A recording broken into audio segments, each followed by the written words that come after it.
Quando eu falo sobre Super Sentai e Tokusatsu ser coisa de criança, eu quero chamar um alerta, porque tem uma doutrinação ali também. Aliás, toda arte ela tem uma defesa de uma ideologia.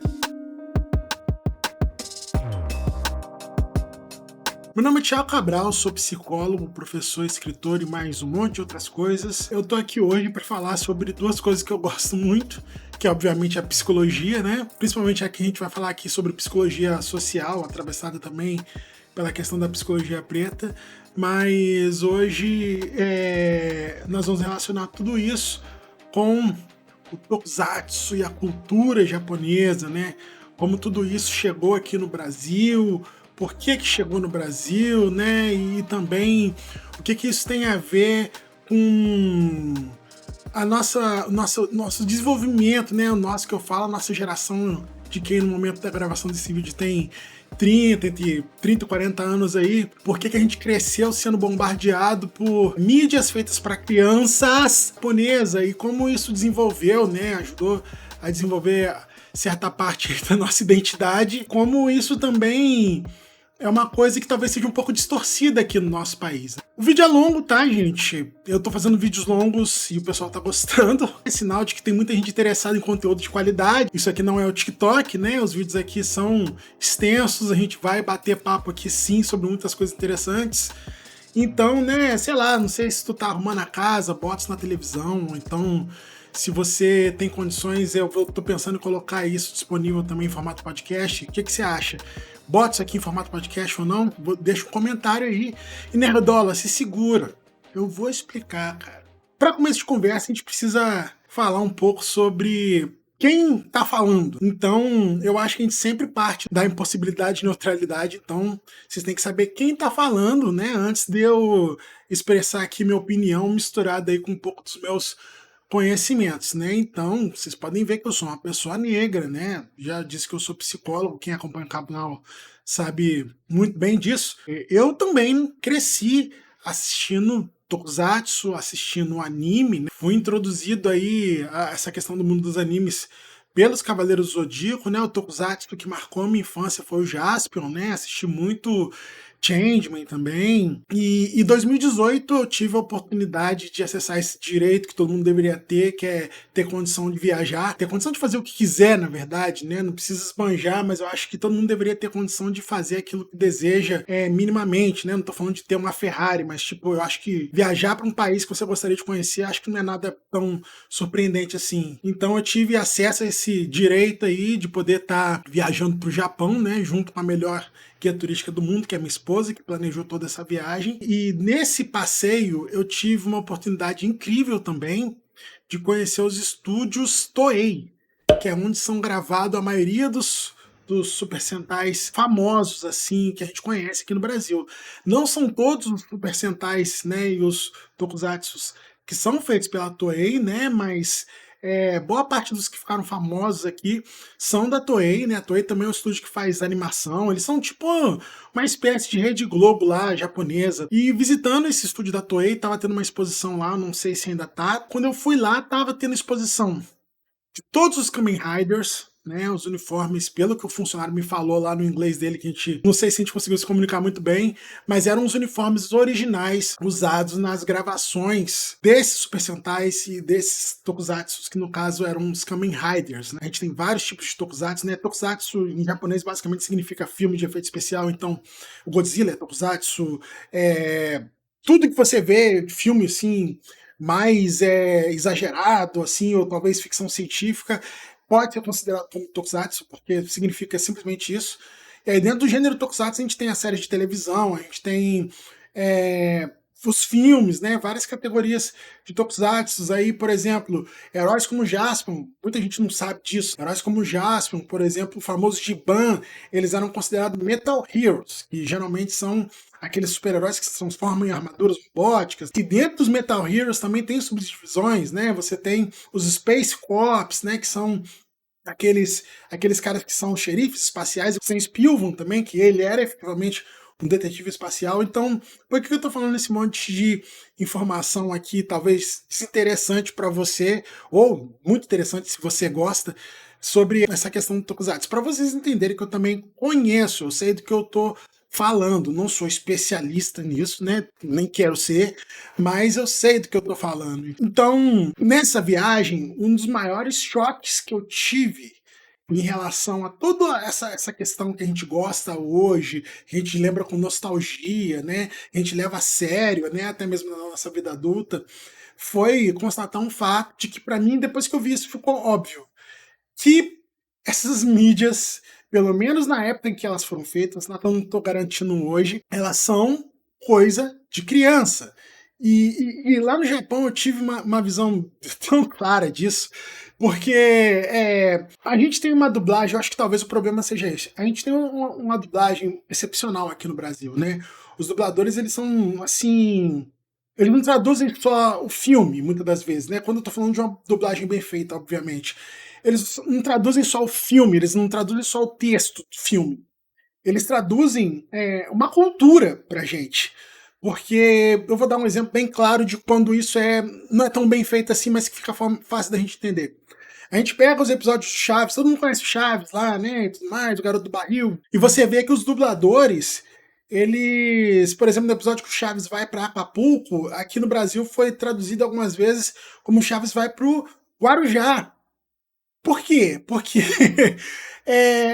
a gente tem que ter uma referência simbólica para entender aquela história que está sendo contada. E a televisão é uma mídia que ela é plural, ela tem que chegar no maior número de pessoas possível, porque ela tem que levar aquela mensagem, né? E geralmente, né, dentro do capitalismo, a mensagem é você comprar o que tiver ali nas propagandas comerciais, mas você precisa também traduzir essa cultura para outra linguagem, para outra cultura, para outro país que está recebendo aquilo ali. E é muito interessante a gente prestar atenção quando você assiste os tokusatsus e, né, dentre eles o Super Sentai, no original, que a voz, a entonação da voz dos atores nos tokusatsus, ele é uma coisa assim extremamente, absurdamente caricata. Quando você assiste um anime, né, um anime que não é feito para criança, um anime que tem ali o foco público adultos, jovem adultos, as pessoas falam normal. Os tokusatsu, eles falam assim: "Não, meu Deus, vamos não sei para onde ativar o mecanismo tal de não sei o que". Eles não falam normal. E às vezes a dublagem, eu acho que talvez ela tenha ficado séria demais na versão brasileira. Parece que estão falando de coisas sérias, assim, até porque talvez não coubesse essa tradução dessa cultura, não tivesse como fazer a tradução dessa entonação de voz deles para o português, enfim. Se você entende disso, deixa um comentário aí. Mas as vozes no japonês original são mais caricatas. E, pelo amor de Deus, gente, se você vai prestar atenção no roteiro de um episódio daquilo ali, vamos combinar, né? Já fora a bizarrice de misturas, assim, bizarrice não, me perdoem aí, mas é, isso na verdade, quando o japonês ele mistura a cultura dele com outras culturas, isso não é uma bizarrice, isso é uma forma de adaptação, tá? O japonês ele foi forçado a engolir a cultura globalizada, né? E isso talvez tenha deixado alguns traumas, porque nessa tentativa de absorver essa cultura, eles absorveram, mas não absorveram muito bem, absorveram a forma deles. E tem isso muito no Japão, de você.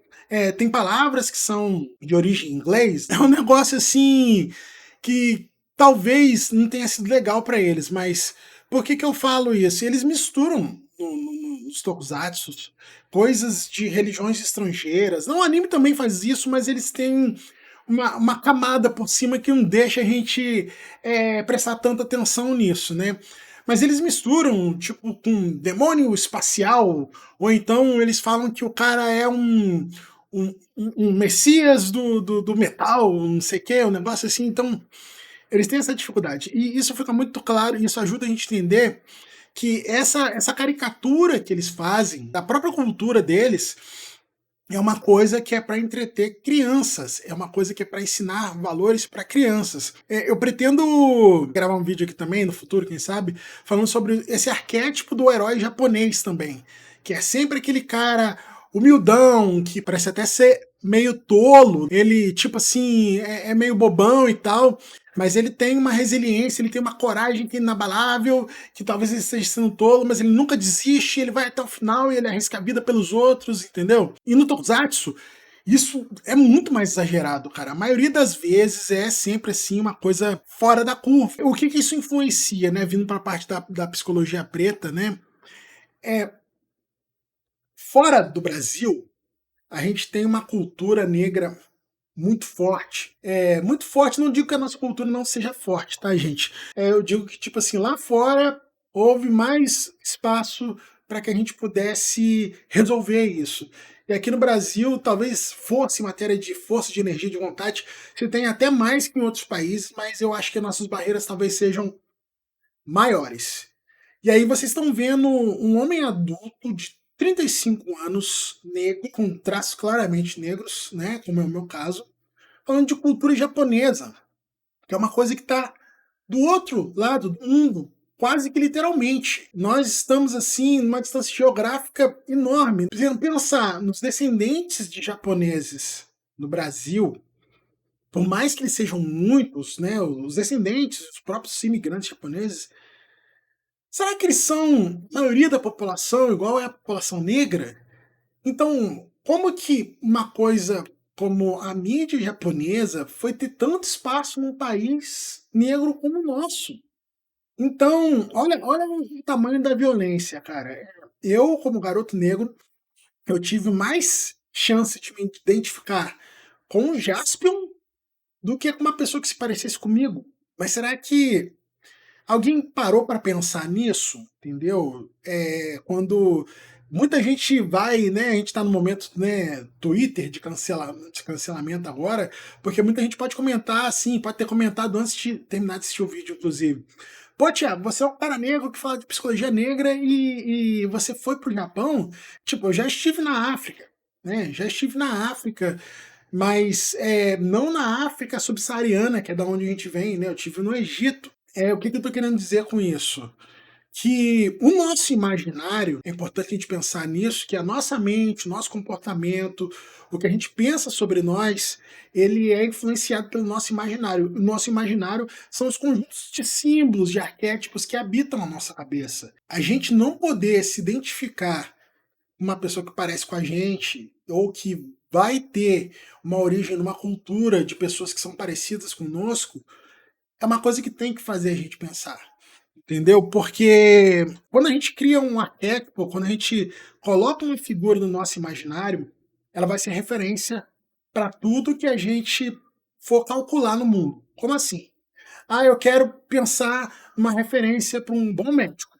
Se a figura de um médico que eu tenho na minha cabeça, no meu imaginário, se esse arquétipo ele é de um homem branco, com uma certa idade, com certos trejeitos, que tem referências de linguagem dentro de uma certa cultura, esse ideal para mim é inalcançável.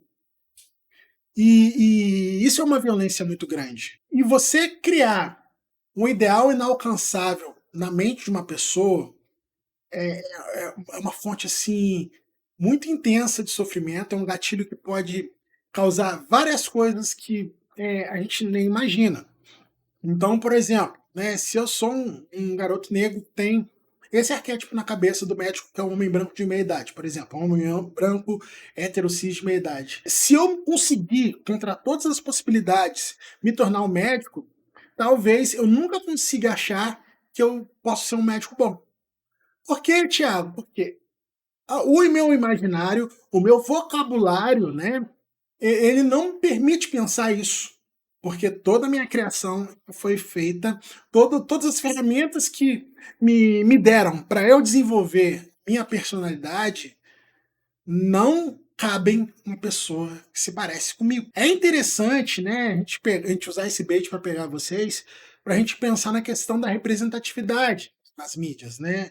Porque a representatividade, gente, ela é importante porque ela pode ajudar a não só melhorar a sociedade, né, que é o primeiro ganho, isso é melhorar a sociedade, porque quando você tem uma criança preta vendo um herói preto, você você cria possibilidades na cabeça dela. Quando você vê uma criança branca vendo um herói preto, você cria possibilidades na cabeça dessa criança branca também, de quando ela vê uma pessoa negra, ela ter também vocabulários com palavras positivas para falar com essa pessoa negra, para lidar com essa pessoa negra.